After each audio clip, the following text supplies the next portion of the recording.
Bonjour à tous, bienvenue de retour sur la chaîne Reset Info. Dans la vidéo d'aujourd'hui, je vais vous montrer comment réparer un écran tactile qui ne répond pas sur votre Infinix Hot 50.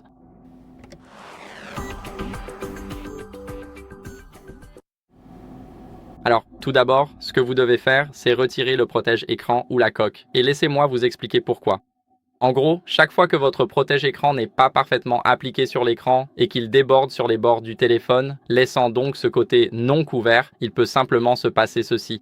Vous aurez un petit espace, puis cela ressemblera à ceci. Donc, vous ne pourrez pas utiliser votre téléphone.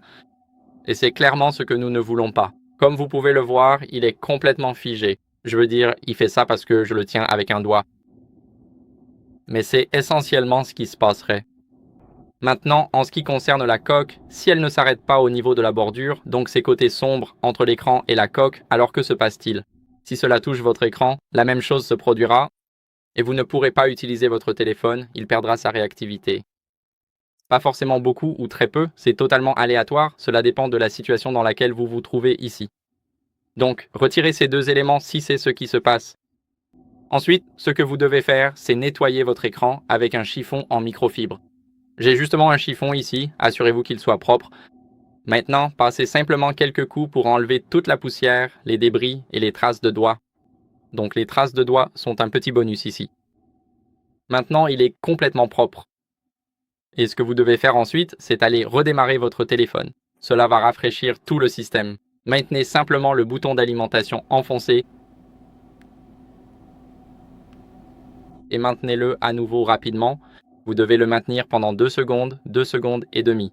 Maintenant, appuyez sur redémarrer et appuyez à nouveau pour redémarrer l'appareil. Maintenant, il est en train de redémarrer et je vous retrouve dans une seconde une fois le redémarrage terminé. Après le redémarrage, ce que vous devez faire, c'est simplement entrer votre mot de passe, puis attendre que les widgets se chargent. Ensuite, ce que vous pouvez faire en dernier recours, c'est mettre à jour votre logiciel. Donc nous allons aller dans les paramètres. Maintenant, dans ces paramètres, allez dans Mon téléphone et ici vous verrez le XOS. Comme vous pouvez le voir, nous l'ouvrons maintenant. Notre système est à jour, mais si le vôtre ne l'est pas, je vous recommande de le mettre à jour.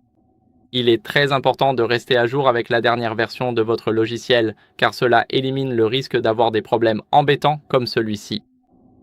Voilà, c'est tout pour cette vidéo, j'espère qu'elle vous a été utile. Si c'est le cas, laissez un like, abonnez-vous et laissez un commentaire, et je vous retrouve dans la prochaine. Au revoir.